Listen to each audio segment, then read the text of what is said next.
Eyes are a recurring theme in Stanley Kubrick's films, appearing in almost all of them. The Kubrick Stare refers to slow, zoomed-in close-ups of characters' faces like Jack Torrance in The Shining, Alex DeLarge in A Clockwork Orange, and the red eye of Hal in 2001, A Space Odyssey.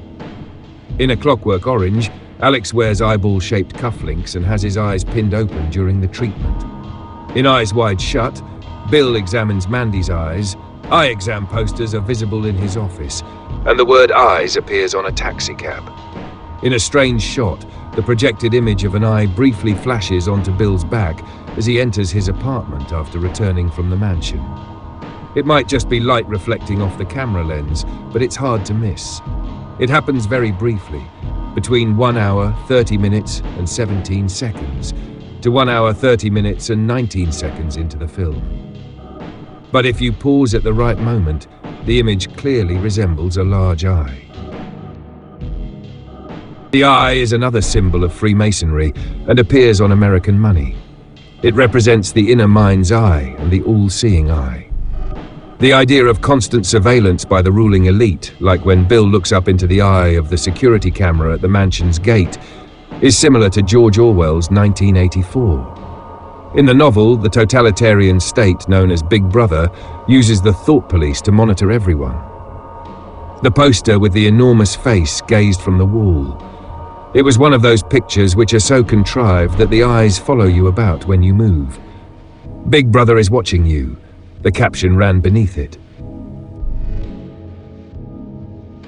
In the novella Dream Story, the protagonist is elbowed on the street by one of several fraternity youths walking by, similar to the Yale students in Eyes Wide Shut. The one who bumps into him has a bandage over his left eye. However, Kubrick left this detail out of his adaptation, despite it being a story about eyes and seeing. In the late 1950s, Kubrick had signed on to direct One-Eyed Jack's 1961, but he left the project due to disputes with its star, Marlon Brando, who ended up directing it himself. Leaving out the one-eyed man from Dream Story parallels Kubrick's decision to walk away from One-Eyed Jack's. At Ziegler's party, a woman that Bill flirts with says she remembers him from when they previously met at Rockefeller Plaza, when she had something caught in her eye and he helped her. Rockefeller Plaza, home to the famous Christmas tree, a recurring symbol in Eyes Wide Shut, was built by the Rockefeller family, one of the wealthiest families in history. Similarly, the Somerton Mansion in Eyes Wide Shut is Mentmore Towers, a 19th century English country house built for the Rothschild family, another of the world's most powerful banking dynasties. Considering that Kubrick started his career as a still photographer for Look magazine, it's fitting that his final film focused so heavily on eyes, looking and seeing. The Shining also ties into this theme. It's set in the Overlook Hotel, and like Eyes Wide Shut, it has been endlessly analyzed, with many of its details still being interpreted. In Eyes Wide Shut, Alice tells Bill about the naval officer. He glanced at me as he walked past. Just a glance. In Bill's medical office, he asks a young patient, looking forward to Christmas. In Ziegler's bathroom, when Bill helps Mandy after her overdose, he repeatedly says, "Can you open your eyes for me? Let me see you open your eyes. Look at me. Look at me. Look at me." The Spanish film Open Your Eyes by Alejandro Amenabar was later remade as Vanilla Sky, starring Tom Cruise. Both films explore similar themes of sex, dreams, duality, and masks. The first and last words spoken in both versions are "Open Your Eyes," arguably a better title than Vanilla Sky. Perhaps Cruise, who co-produced the remake, didn't want to star in another movie with eyes in the title so soon after Eyes Wide Shut.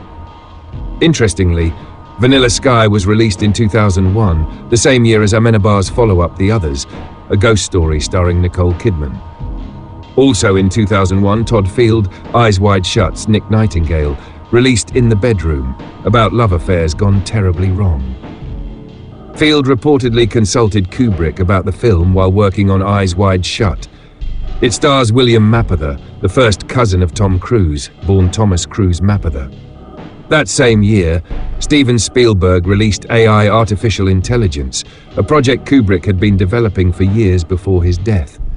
And of course, 2001 is the title of Kubrick's most famous work, 2001: A Space Odyssey.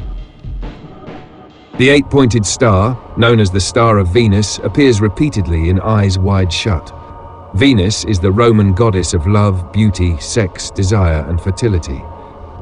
The Star of Venus can be seen behind Sandor Savos, played by Skye Dumont, and Alice, played by Nicole Kidman in the film. Stars are another recurring symbol in Eyes Wide Shut. Five-pointed stars, or pentagrams, appear as Christmas decorations at Ziegler's party, in the diner, at the toy store, and as an emblem on the naval officer's uniform. The pentagram has had various historical meanings, from representing the golden ratio in mathematics to symbols in Western, Eastern, religious, and occult traditions. When inverted, it's used by the Church of Satan as its logo, and by Aleister Crowley, who claimed it represents the descent of spirit into matter.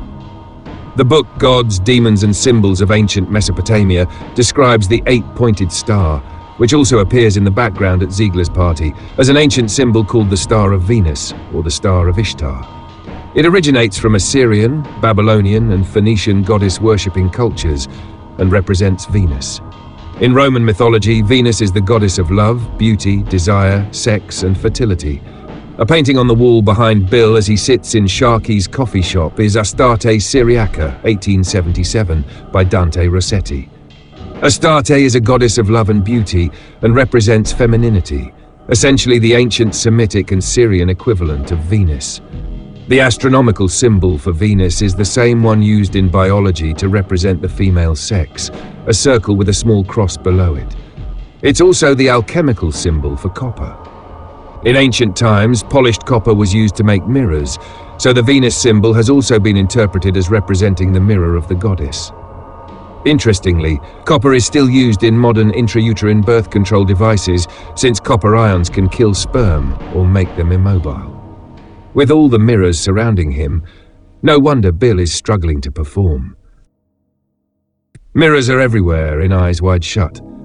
The very first shot shows Alice undressing with her back to the camera in the Harfords' apartment dressing room.